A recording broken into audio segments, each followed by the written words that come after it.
ቤት 30 ወንድ ማሰለፍ የምትችል እቺ መልካም ቆንጆ ልጅ በወንድ ነፍሷን አጥፍታ ከሆነ እንግዲህ ጌታ ይሁናት። እኔ ምንም የምለው ነገር የለም።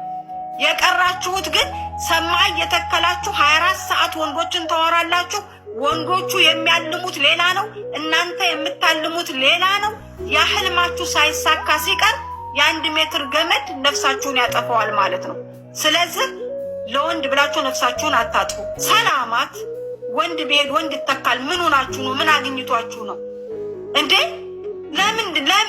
ለምን እንደገና ደግሞ አሉ የተባሉ ልጆች ደህና ናቸው የተባሉ ልጆች መንፈሳዊ ላይ ደህና ናቸው፣ ድናቸው ላይ ደህና ናቸው የተባሉ ልጆች ለጎረምሳ ተብሎ አላገባሽም ስላላት ብቻ አንገቷ ላይ ገመድ የምታስገባ ከሆነ አንቺም ዱሮ አልነበርሽም ማለት ነው፣ ሙተሻል ማለት ነው። ለምንድን ነው ራሳችሁን የምታጠፉት? የመጣችሁት 18 ዓመት አልፏችሁ ፓስፖርት ይዛችሁ ስትመጡ መጀመሪያ የራሳችሁን ህይወት ልትኖሩ ነው። የተረፋችሁ ነገር ካለ ቤተሰቦቻችሁን ልትረዱ ነው እንጂ መጣችሁ አረብ ሀገር ትሞታላችሁ። እንደገና ደግሞ እስኪ የዝቸሊ ፕሮሰስ ራሷን ስላጠፋች 6 ወር 7 ወር ይፈጃል። አንድ በሉ። ሁለተኛ ወጭ አለው። እንደገና ደግሞ ህዝብ ተሰብስቦ እርዳታ ይጠየቃል ማለት ነው። አሁን ይሄ ሞት አሟሟት ነው። ይሄንን አሟሟት ነው ብላችሁ ታስቡታላችሁ? እኔ ዝላላችሁ ሴቶች ማለት ነው። አላህ አቅርቤት ልጅ አብልና ጀዋል ይሄን ሰማህ ዝጋ ከተሽ 24 ሰዓት ተወሪያለሽ። ወንዶቹ ምላሳቸው ምላጭ ነው። እናንተ ልባችሁ እንደ ቂቤ ይፈሳል።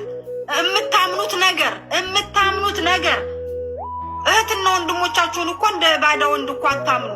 እንዴት ነው ሴት ለወንድ ብላ ነፍሷን የምታጠፋው? እችን የመሰለች አበባ ልጅ ቢላህ አለይኩም። አሁን እችን ሌላ ወንድ ማግባት አትችልም።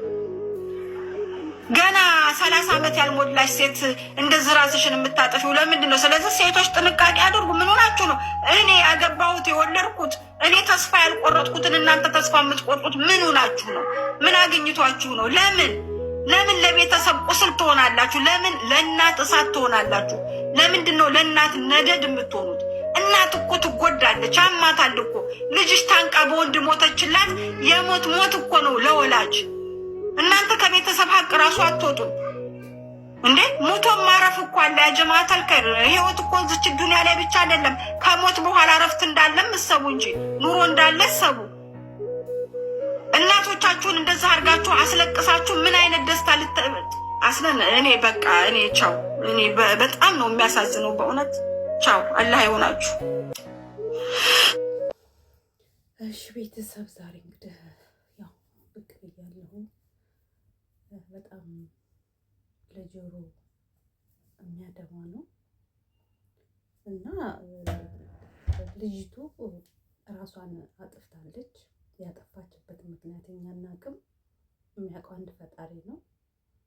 ግን ያው ቀንሽ ነው፣ በዚች ቀን እንደዚህ ትሞቻለሽ፣ በዚህ ምክንያት ትሞቻለሽ ብሎ ተጽፏል እና በሷ ላይ እኛ መፍረድ አንችልም። አሰላሙ አለይኩም ወራህመቱላሂ ወበረካቱ። ውድና የተከበራችሁ የእሙፈዛ ዩቲዩብ ተከታታይ በሙሉ እንዴት ናችሁ? ከእኔ ጋር ደህና ነኝ አልሐምዱሊላህ፣ ሁሉ ሰላም፣ ሁሉ መልካም።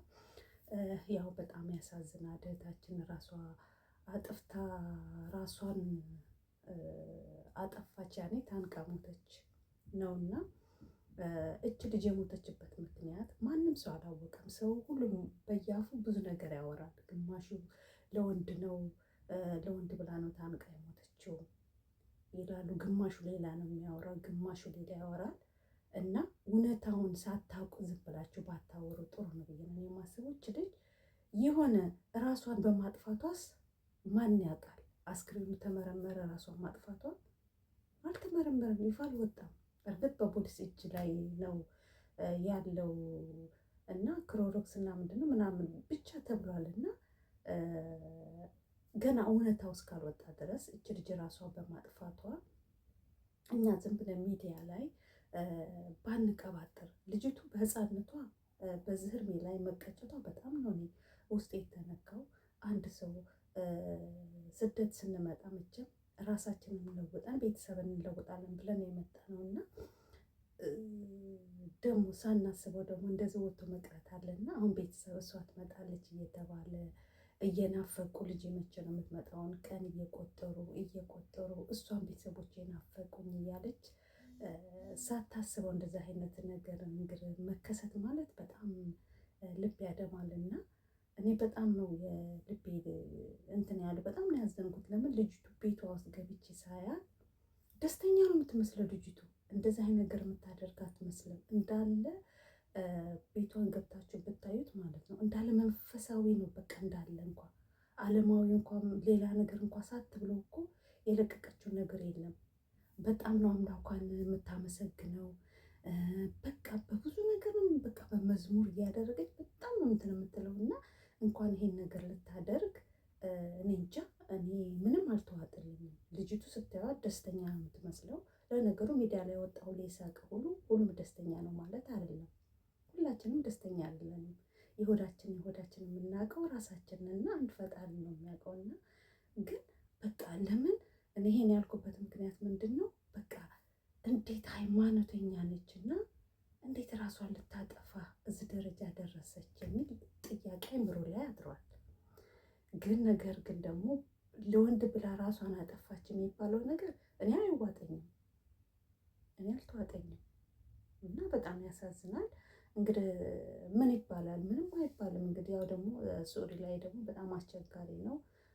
አስክሬን ወደ ኢትዮጵያ ለመግባት ብር ብዙ ነገር ያስፈልጋል እና ብቻ እንግዲህ ያው ቤተሰቦቿን አላህ ያጽናቸው ነው የሚባለው። ሌላ የሚባል ኦኬ እና ሴትዮ የጠራች ነው እና እንደዛ ነው። ለማንኛውም እስቲ ደግሞ የእሷ ሳያንስ ደግሞ የይችኛዋ ልጅ ደግሞ በባህር ኢትዮጵያ ገባለሁ ቤተሰብ ያኔ ብላ የቀረች ልጅ እሷም ደግሞ በጣም የምታሳዝናል እና እኛ በቃ ብቻ በጣም የሚያሳዝን ነገር ነው በእውነት። አሁን የዚች ልጅ ብሬክስ የሚናገረውን ቃላት ስሙት። የሰላም ፍለጋው የመጨረሻ ጉዞ። ህልሟ ጥቂት ነበር፣ በሰላም መኖር፣ ልጇን በነፃነት ማሳደግ፣ እንደ ማንኛውም ሰው በክብር መንቀሳቀስ። ነገር ግን ያንን ክብር ፍለጋ የተጓዘችበት መንገድ የሞት ጥላ ያረፈበት ይሆናል ብላ አልገመተችም ነበር። ከጀርባ ስክሪኑ ላይ የምትመለከቷት ኢትዮጵያዊት እህታችን ሀና ትባላለች። በሳዑዲ አረቢያ ምድር ለዓመታት ያለ ህጋዊ ፍቃድ ኖራለች። እዛው ሳዑዲ ላይ የሀገሯን ዜጋ አግብታ በፍቅር ተሳስረው የትዳርን ጣዕም ቀምሰዋል። በቅርቡ ደግሞ የፈጣሪ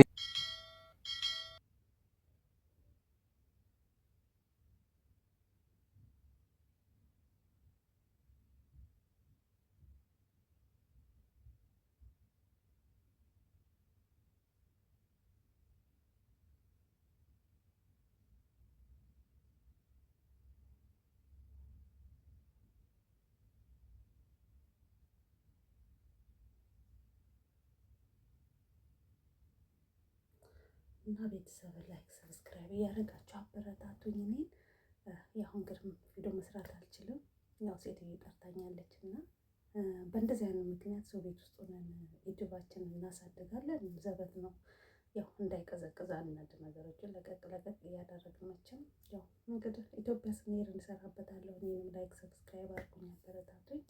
እወዳችኋለሁ። ባይ